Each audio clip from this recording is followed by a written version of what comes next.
Welcome to all of you guys in my new channels vision JRF. इस channel के जरिए जो है आप लोगों के जेआरएफ के ख्वाब को पूरा करने में भरपूर मदद की जाएगी, भरपूर आप लोगों की सहायता की जाएगी ताकि आप लोग जो है अपने जेआरएफ के ख्वाब को अचीव कर सकें।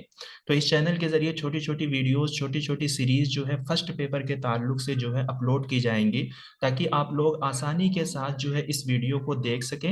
आपको जो है कुछ भी इस तरीके का बर्डन ना हो कि वीडियो की लेंथ बहुत ज़्यादा है कि हमें देखने में जो है दिक्कत हो। तो चलिए हम जून 2024 के क्वेश्चन से जो है क्लास को शुरू करते हैं।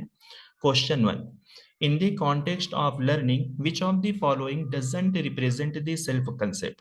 तो यहाँ पे वर्ड है सेल्फ कंसेप्ट। देखिए, लर्निंग में सेल्फ कंसेप्ट का मतलब ये होता है किसी भी स्टूडेंट की या किसी भी इंडिविजुअल के अंदर जो खुद की एबिलिटी होती है, उसके खुद के जो सेल्फ आइडियाज होते हैं, उसके जो खुद के सेल्फ काबिलियत होती है, सेल्फ कॉम्पिटेंसी होती है। तो उस चीज को जो है हम क्या बोलेंगे, सेल्फ कंसेप्ट बोलेंगे। तो अगर आप इसका आंसर देखोगे तो ऑप्शन नंबर ए जो है इसका सही आंसर है। क्यों है?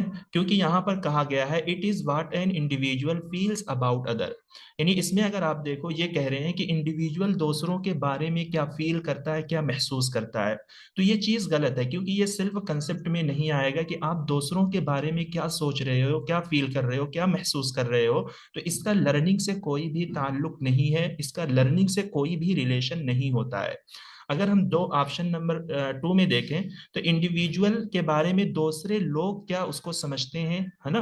तो ये चीज ज्यादा मैटर करती है कि एज अ स्टूडेंट लोग आपके बारे में क्या सोच रहे हैं। तो आपके बारे में लोग तभी सोचेंगे अगर आपकी खुद की लर्निंग एबिलिटीज अच्छी हो, अगर आपकी खुद के सेल्फ आइडियाज जो होते हैं वो अच्छे हो, तो लोग आपके बारे में अच्छे ख्याल और अच्छे गुमान्स को जो है रखेंगे। इसी तरीके से ऑप्शन सी को अगर हम देखें, it is an awareness of individual about his her strength. तो इंडिविजुअल को जो है अवेयर होना चाहिए अपनी खुद की मजबूती के बारे में और इसी तरीके से अपनी खुद की वीकनेस के बारे में। तो सेल्फ कंसेप्ट में जो है कोई भी स्टूडेंट होता है या इंडिविजुअल होता है, उसको मालूम होता है कि मेरा कौन सा एरिया जो है लर्निंग करने में वीक है या बहुत ज्यादा स्ट्रेंथ है, बहुत ज्यादा मजबूत है। तो ये चीज जो है आपका option B, C and D जो है ये सेल्फ कंसेप्ट से जो है लर्निंग के कॉन्टेक्स्ट में ताल्लुक रखता है। और ऑप्शन ए जो है ये सेल्फ कंसेप्ट से ताल्लुक नहीं रखता है। चलिए, question two, education is the manifestation of perfection already in man, it is a statement by. अब देखिए ये क्या है, एक तरीके की क्या है, कोटेशन है। ये किसके जरिए दी गई है ये आपसे पूछा गया है। तब ऐसे क्वेश्चन को आप किस तरीके से टैग करोगे? तो पहले हम इसका सही आंसर देखेंगे, ये है ऑप्शन नंबर फोर। इस तरीके की चीजें जो है या फिर इस तरीके के कंसेप्ट जो दिए गए हैं ये टीचिंग एप्टीट्यूड में जो है इस तरीके से क्वेश्चन पूछ लिए जाते हैं। तो मैंने आप लोगों को एक चार्ट दिया था, उस चार्ट को जो है आप लोग रिवाइज करें ताकि आपको एग्जाम में कुछ भी इस तरीके की दिक्कत ना आए। तो स्वामी विवेकानंद ने जो है ये बात कही थी कि इनकी बहुत सारी जो है कोटेशन है, लेकिन मोस्ट फेमस जो एजुकेशन के ताल्लुक से इन्होंने कही है वो यहाँ पर मैंने लिख दिया है। एक है arise awake and stop not till goal is reached. यानी उठो, दौड़ो और तब तक जो है आप ना रुको जब तक आपका मकसद अचीव ना हो जाए। कितनी प्यारी बात है, कितनी अच्छी कोटेशन है। इसी तरीके से ये कहा गया, if the poor boy can not come to education, education must go to him. यानी अगर पुअर लड़का एजुकेशन तक नहीं आ सकता तो एजुकेशन को जो है उसके पास जाना चाहिए। दूसरी चीज ये है कि learn everything that is good from other but bring it in and in your own way, observe it doesn't become see other. ये काफी अच्छी खूबसूरत सी कोटेशन है कि आप हर चीज को सीखो दूसरों से जो अच्छी लगती है, उसको आप अपने अंदर लाओ, लेकिन अपने तरीके से जो है आप उसको ऑब्जर्व करो, दूसरों के तरीके से आप ना करो। तो यानी अगर एजुकेशन के मामले में या किसी भी इस कोटेशन को जो है हम अपनी पूरी जिंदगी में अप्लाई कर लें, अगर किसी की कोई चीज या कोई स्किल जो है आपको अच्छी लगती है तो उस स्किल को जो है आप सीखो, लेकिन आप अपने एतबार से उस चीज को करो और सीखो। जरूरी नहीं है कि वो बंदा जिस तरीके से कर रहा है आप भी उसको उसी तरीके से ही फॉलो करो। ठीक है। तो इस तरीके की जो है बहुत सारी ऐसे कोटेशन है, आप लोग इसको पढ़ सकते हो। ठीक है, आप इसको अपने माइंड में रखो एग्जाम में जाने से पहले। तो स्वामी विवेकानंद जो है इनका नाम था नरेंद्र नाथ दत्ता। ठीक है, आप में से बहुत सारे लोगों को शायद ये चीज ना मालूम हो, आपसे क्वेश्चन पूछा जा सकता है। ये 1863 में पैदा हुए थे, 1902 में जो है इनकी डेथ हुई है। तो नरेंद्र दत्ता के तौर पे यानी इनका नाम था नरेंद्र दत्ता। ये कहाँ पे, बंगाल के कश्तया फैमिली में ये पैदा हुए जो कि अब ये सारी जगह कोलकाता में वाक़ है। ये एक इंडियन मॉन्क्स थे, फिलोसफर थे, ऑथर से, रिलीजियस टीचर भी थे। नरेंद्र नाथ दत्ता जो है, ये नाम इनके एक शागिर्द, डिसाइपल मीन्स होता है शागिर्द जिसको हम स्टूडेंट बोलते हैं, इनके खुद के एक स्टूडेंट के जरिए ही स्वामी विवेकानंद नाम जो है नरेंद्र नाथ दत्ता को दिया गया था। इसी तरीके से दत्ता जो है एक शागिर्द थे इनके, रामा कृष्णा के एक तरीके से डिसाइपल थे, रामा कृष्णा के जो है काफी चहेते जो है स्टूडेंट थे। और दत्ता का बर्थडे जो है इंडिया में नेशनल यूथ डे के नाम से जो है सेलिब्रेट किया जाता है। तो ये कुछ इस तरीके की बारीकी पॉइंट वाली चीज है, आप इसको जो है अपने माइंड में रख सकते हो। यही है, ये जो कंसेप्ट जो है इंटीग्रल एजुकेशन किसके जरिए, श्री अरबिंदो के जरिए, है ना। सर डॉक्टर सर्वपल्ली राधाकृष्णन ने कौन सा कंसेप्ट दिया था, रविंद्रनाथ टैगोर ने कौन सा कंसेप्ट दिया था, एक्सपेरिमेंटल लर्निंग का कंसेप्ट जो है किसके जरिए आया था। तो ये सारी चीजें जो है आप अपने माइंड में रख सकते हो। अब यहाँ पे है लर्निंग स्टाइल, जिसमें है कन्वर्जर, डाइवर्जर, असिमिलेटर एंड अकोमोडेटर।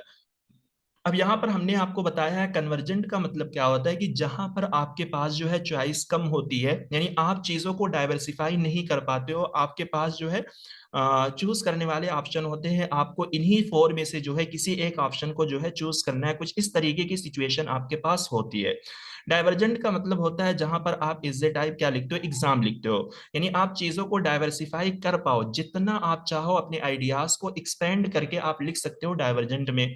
असिमिलेटर में क्या होता है कि अगर आप अपने माइंड के अंदर कोई स्कीमास, आपने कोई आइडियाज जो है आपने सेट कर रखा है, और अगर उस आइडिया से रिलेटेड जो है आपको कोई नॉलेज मिलती है, तो आप अपने उसी माइंड में जो है सेव कर लेते हो, यानी उस चीज को आप बदलने की कोशिश नहीं करते हो।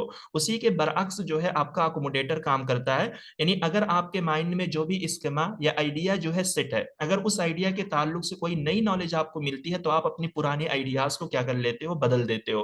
तो इसका ऑप्शन नंबर 3 जो है इसका सही आंसर होगा।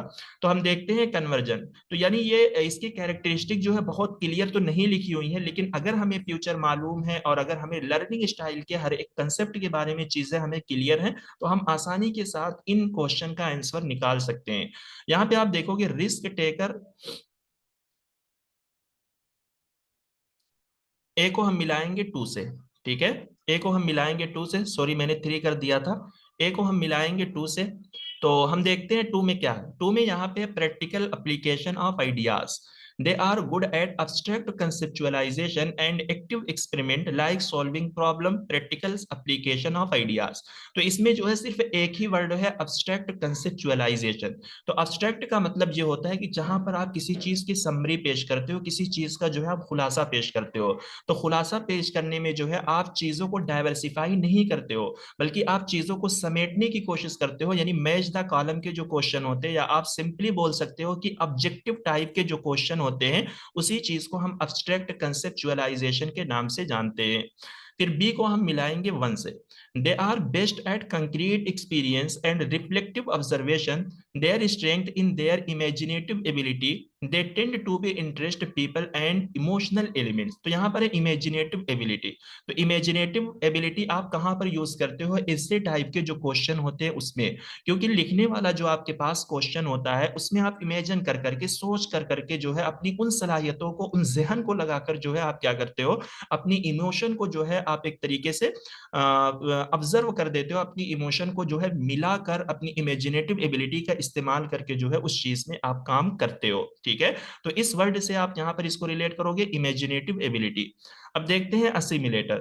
तो असिमिलेटर को हम सी को मिलाएंगे फोर से, ability to concrete theoretical model, ठीक है, possess sound logic, inductive reasoning, analytic, least interested in people. तो यहाँ पर वर्ड यूज किया गया है लीस्ट, यानी आपके माइंड में जो आइडियाज होती हैं, तो उस आइडियाज के ताल्लुक से कोई भी आइडिया अगर आपको दी जाती है, तो आप उसमें बढ़ाते चले जाते हो, यानी आपका कुछ भी ऐसा इंटरेस्ट नहीं होता कि जो नई आइडिया आपको मिली है, क्या वो आइडिया सही है या गलत है, यानी आप बिल्कुल भी कुछ ऐसा इंटरेस्ट नहीं लेते हो। उसी के बरअक्स जो है आपका अकोमोडेटर काम करता है, they enjoy and seek new experience experience and adapt to new situation and are intuitive risk taker open minded. तो अकोमोडेटर में ये चीज आपकी ओपन माइंडेड होती है, यानी ओपन माइंडेड का मतलब ये हो गया कि हमारे माइंड में जो भी आइडियाज है उन आइडियाज के ताल्लुक से अगर कोई नई आइडिया हमें दी जाती है तो हम एज इट एज उसको एक्सेप्ट नहीं करते, बल्कि उसमें चीजों को हम बदलने की कोशिश करते हैं। यानी हमें ये लगेगा कि ये नई आइडिया जो मिली है यही सही है, बल्कि पुरानी वाली जो मेरे जहन में थी वो गलत है।